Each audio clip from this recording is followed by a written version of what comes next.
So ayan na guys, alas 9 na ng umaga. Kakatapos ko lang mag-edit ng aking yung sa pasta. So kakatapos ko lang siya. Ayan, alas 9 pa. Yan. Isi-save, naka-saving na lang siya. So siguro matagal pa to. Naalala ko pala, meron pala akong schedule ngayon sa Shangri-La para dun sa sugar test. Kunin ko na yung result ko, tapos at the same time, ipapabasa ko na rin pala siya sa doktor. Buti na lang, kakatapos lang ng edit ko alas 9. 3 minutes away lang naman dito yung Shangri-La. So mag-half bath lang ako, hindi na ako maliligo. May mga balakubak na ako. Hindi na ako, half bath hilamos ganun para maging okay naman ako paglabas. Tapos siguro mga 1.5 hour siguro ako dun na makapila. Tapos magmamask ako, magpo-protection ako sa sarili ko. Sorry talaga, nakalimutan ko. Akala ko makapag-start na ako while rendering the video na ine-edit ko. Akala ko makapag-shoot na ako ng 10 facts about me. So hindi pa. So tatakbo muna ako ng Shangri-La. Hindi na muna ako magva-vlog doon, or baka pag nakapagdala ng action camera, magva-vlog ako doon para ipakita ko sa inyo kung ano yung status sa labas kasi kailangan ko lumabas. Sige, tara, go.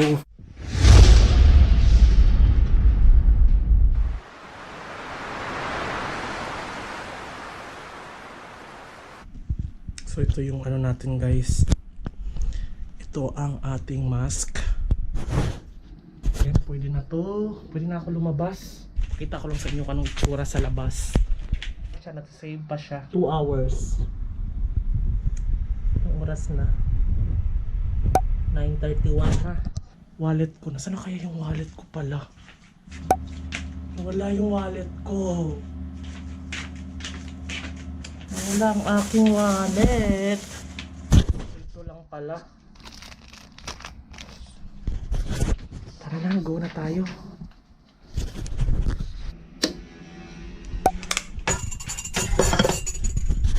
Quarantine pass ko. Kailangan kong ihanda. Baka mahuli tayo. Let's go.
Walang tao.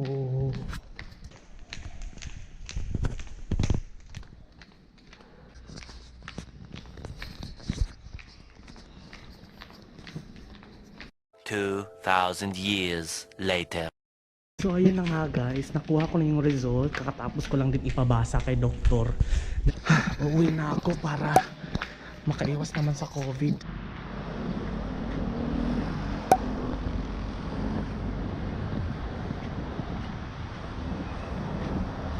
Narating ko lang guys, pawis na pawis. Ayan o.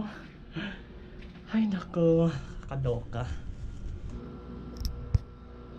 Ubarin ko muna yung suot ko dahil galing sa labas. Ay nako, hirap talaga lumabas-labas ngayon.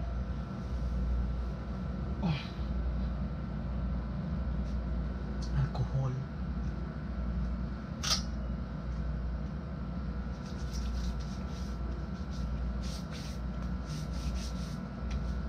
And guys, di pa rin tapos yung ano ko.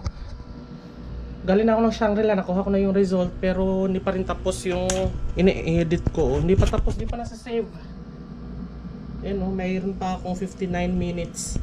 So siguro gagawa na muna ako ng video na 10 facts about me. Good afternoon guys. Nagising ako 11:26 PM, April 25th, Sabado pa rin. 30 minutes na lang, maglinggo na. Gumising ako para uminom ng antibiotic. Tapos pagising ko, bakla, akala ko i-upload ko na yung 10 facts about me. Yung computer ko, nag-restart pala siya ng kusa kasi sobrang bigat na file pala. Alam mo, Hindi, ito ulitin ko na naman. Tagal kasi ng rendering nito dahil may mga picture-picture pa na slideshow kapag nagsasalita ako. Kaya yun ang bigat. Nag-restart siya ng kusa. Ayun. Ulitin ko na naman mag-save. Ay nako. Ayan guys, sobrang bagal talaga ng computer ko guys. Kaya hindi ako makapag-upload. Parang kaya gustuin ko mag-daily vlog. Ang bagal talaga. 8 years na kasi itong laptop ko. Talagang gusto nang mag-retire. Kaya yun bumibigay. Ay nako, ulitin ko na naman mag-save nung inedit ko. Kailangan pa ng 1.5 hour para i-save yung 6 minutes. Actually, 12 minutes to. Hinati-hati ko sa pag-save kasi sobrang bagal. Yung 6 minutes 1.5 hours siyang isi-save. So, pag na-save na to, yung isang part na lang para tapos pagdugtungin ko na lang yung 12 parts. Ito pa rin yung 10 facts about me, guys. For the meantime, mag alas 12 na, malamang sa malamang wala lang tao doon sa gumagamit sa elevator. So, ang gagawin ko ngayon ay magtapon ako ng basura sa baba. Pakita ko sa inyo kung saan ako nagtatapon. Kasi, kami mismo nagbaba ng basura dito. Hindi kami hindi kami pinipick up yung basura dyan sa pinto or walang ganyan. So, kahit mahal yung namin, yung monthly dues, pero hindi pinipick up yung basura namin. Kami pang bababa. Yung namin is nasa lower ground. Kaya pakita ko sa inyo anong itsura. Tara. Ito yung basurahan ko guys kasi nilipat ko na kasi yung laman nito dito sa nilipat ko na dyan sa yung sa blender na i-review ko. So mga basura na tong laman nito. Ayan. Tapos yung basura dito sa CR, yan. Puno-puno na kasi siya. So natin to. Iipon ko kasi yung basura dahil kami mismo nagbababa. Pero madaling araw ako nagtatapon ng basura dahil walang tao. Ayaw ko nang may kasabay kasi sa elevator dahil maliit lang ang elevator namin.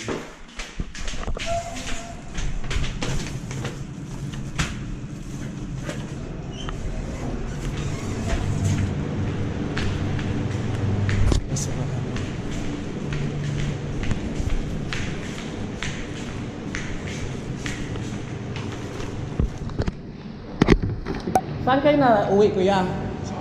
Saan kayo na uwi? Diyan lang din? Sa taas?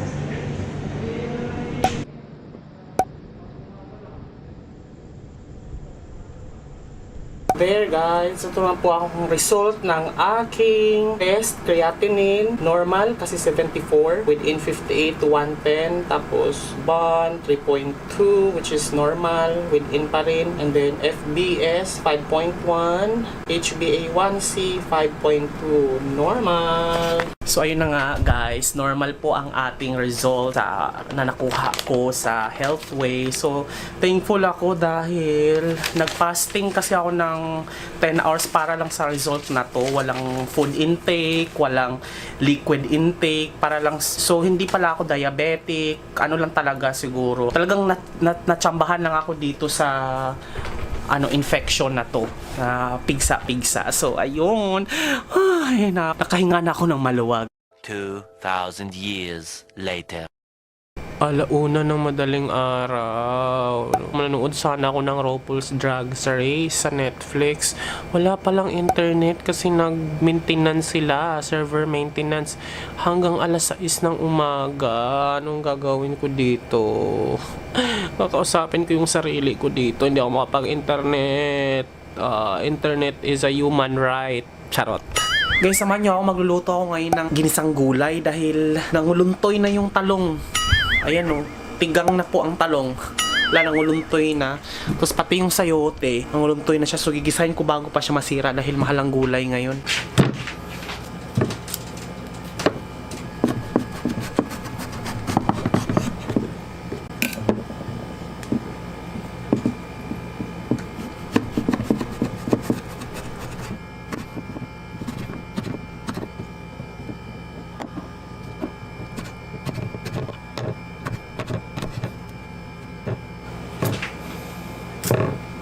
Gas na nito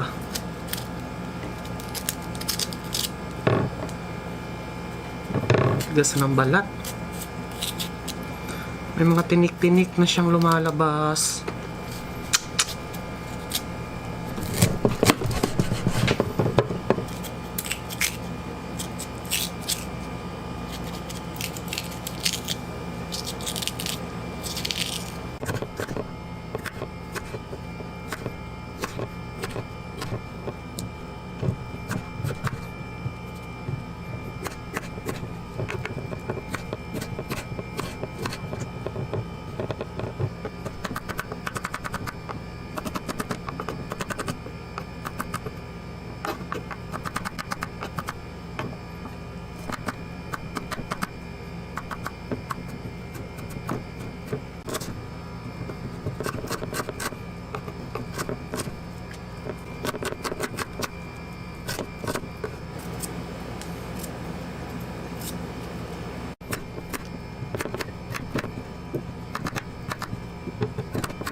And here are our ingredients. We have the bangus or milkfish nuggets. Ito po siya, sibuyas, bawang, patatas, sayote, or you can use papaya, talong, eggplant. Maghanda na rin ng tomato paste, ginisa mix, or magic sarap, MSG, chili powder, pepper na ground.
Yan, this has been Jonathan Orbuda saying keep smiling because life is worth celebrating for. Bye-bye! Bye-bye!